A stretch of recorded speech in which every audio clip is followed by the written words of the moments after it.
여러분, 인플레이션 우려, 인플레이션의 역습, 이제는 현실화되는 것 같습니다.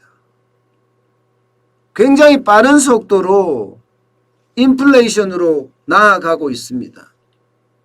그만큼 돈의 가치가 떨어진다는 이야기죠. 3월 생산자 물가를 보면요, 또 올랐습니다. 0.9% 올랐습니다.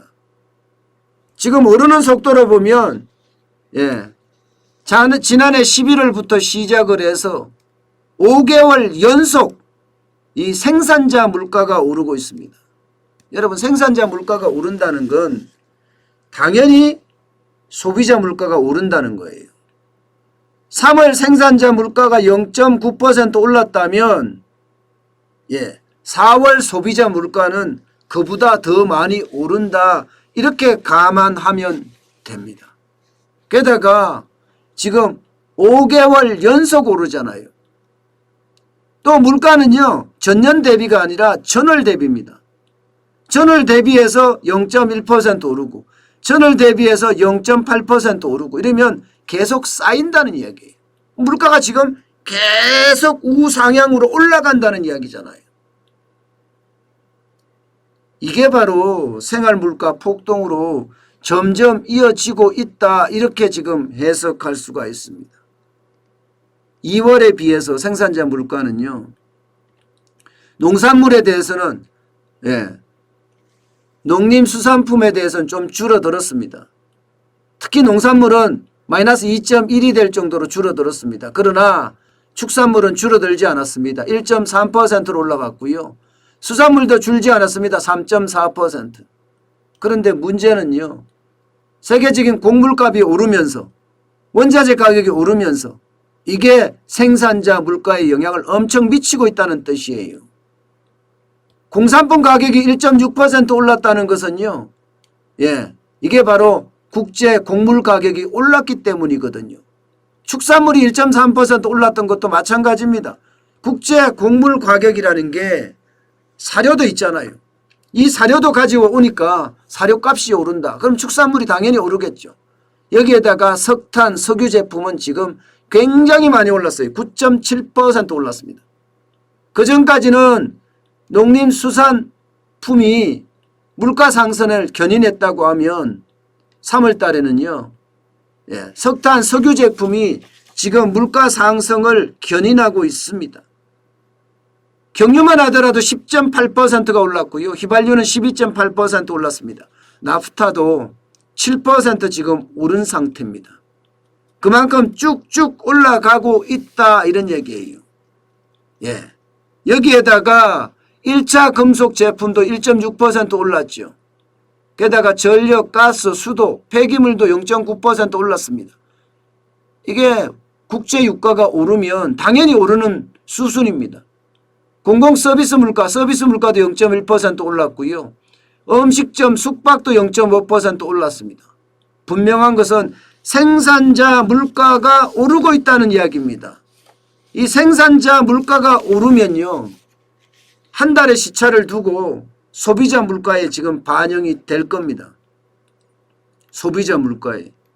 그러면 여러분, 대한민국의 소비자 물가, 여러분도 알다시피 3월 달에 1.5% 올랐습니다. 이것도 전월 대비입니다. 전월 대비. 지금 소비자 물가는 계속 오르고 있는 상태에다가 전월 대비해서 1.5% 올랐으면 지금 생산자 물가가 0.9% 올랐다. 그러면 4월에 소비자 물가는 더 많이 오른다. 이렇게 해석될 수 있는 부분입니다. 게다가 수입 물가도 지금 계속 올라가고 있는 상태거든요. 그러면 수입 물가 오르죠. 생산자 물가 오르죠. 그러면 소비자 물가는 당연히 오릅니다. 당연히 오릅니다. 그렇게 되니까 실질적으로 말입니다. 국내 생활 물가는 장난 아니게 올라요. 9.7%까지 오르고 있습니다. 9.7%까지. 사실상 생활 물가가 폭등하고 있다는 이야기입니다. 생활 물가가 폭등하고 있다는 이야기. 결국은 인플레이션의 역습을 받아서 점점 인플레이션으로 가고 있다는 이야기가 가능한 해석입니다. 더 심각한 것은요. 더 심각한 것은 미국 시장도 지금 마찬가지라는 사실이에요. 미국 시장도 그 어느 때보다가 인플레이션 우려가 커지고 있다는 이야기입니다. 보세요. 미국의 소비자 물가지수 상승률은요. 3월 달에 2.6%까지 올라갔어요. 2.6%까지. 여기도 마찬가지로요. 원자재 가격이 오르니까 공산품 가격이 다 올랐고요. 곡물 가격이 오르니까 식품 가격이 다 올랐습니다. P&G만 하더라도요. 아기용품, 성인용 기저귀, 여성용품 다 인상한다고 이미 발표를 했습니다.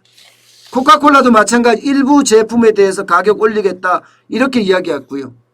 미국의 식품 대기업인 JM 스모크도 마찬가지 피넛버터 가격 올리겠다 이렇게 이야기합니다. 호텔 푸드도 마찬가지예요. 지금 사료 가격이 너무 많이 올랐기 때문에 칠면조 제품 가격 인상하겠다 이미 공포를 했습니다. 결국은 인플레이션 공포가 점점 다가오고 있다 이런 얘기예요. 여러분, 제롬 파월 미국 연방준비제도 의장은요. 2%까지 인플레이션을 용인하겠다 이렇게 이야기했거든요. 그런데 벌써 2.6%로까지 갔어요.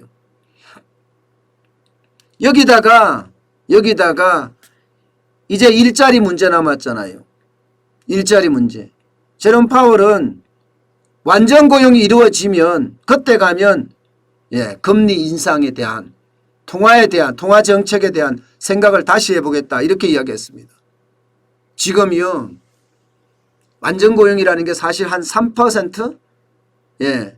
실업률이 한 3% 4% 되면 완전 고용이라고 이야기할 수 있거든요. 왜냐하면 3, 4%는 어차피 취업 안 한다. 일 안 하려고 한다. 그렇게 감안하기 때문에 3, 4%를 제외한다면 충분히 가능한 이야기거든요. 지금요. 미국의 실업률도 지금 4%대까지 내려왔어요. 4%대까지. 그렇다면 완전 고용이 실현될 날도 얼마 남지 않았다. 그러면 물가는 2%대라고 했는데 2.6%까지 올라갔고 지금 실업률은 4%대까지 내려왔으니까 이게 얼마 되지 않으면 통화 긴축, 쉽게 말하면 금리를 올리겠다는 그런 생각도 있는 것 같아서 그게 시간이 굉장히 빨라지는 것 같아서 우리 경제에도 타격을 줄 거다 이렇게 봅니다. 인플레이션을 막기 위해서 어쩔 수 없는 선택이라고 이야기하잖아요. 저는 그게 그 어느 때보다가 그 강도가 세지고 있다. 인플레이션은 이게 미국은 기본적으로 좋은 인플레이션과 나쁜 인플레이션이 동시에 오고 있어요. 소비도 소비대로 늘어나고요. 그러면서 원자재 비용도 비용 나름대로 많이 늘어나요. 그래서 기업들은 가격을 올리고 소비는 보복 소비가 일어나고 이 두 가지가 동시에 교체되는 그런 상황이거든요. 물론 우리는 그렇지는 않습니다. 우리는 나쁜 인플레이션 쪽이 더 큽니다. 좋은 인플레이션, 소비가 많이 일어나지 않는다는 게 더 큰 문제긴 하죠. 중요한 것은요. 미국이 금리를 인상할 때 우리도 어쩔 수 없이 금리를 인상해야 된다는 사실이에요.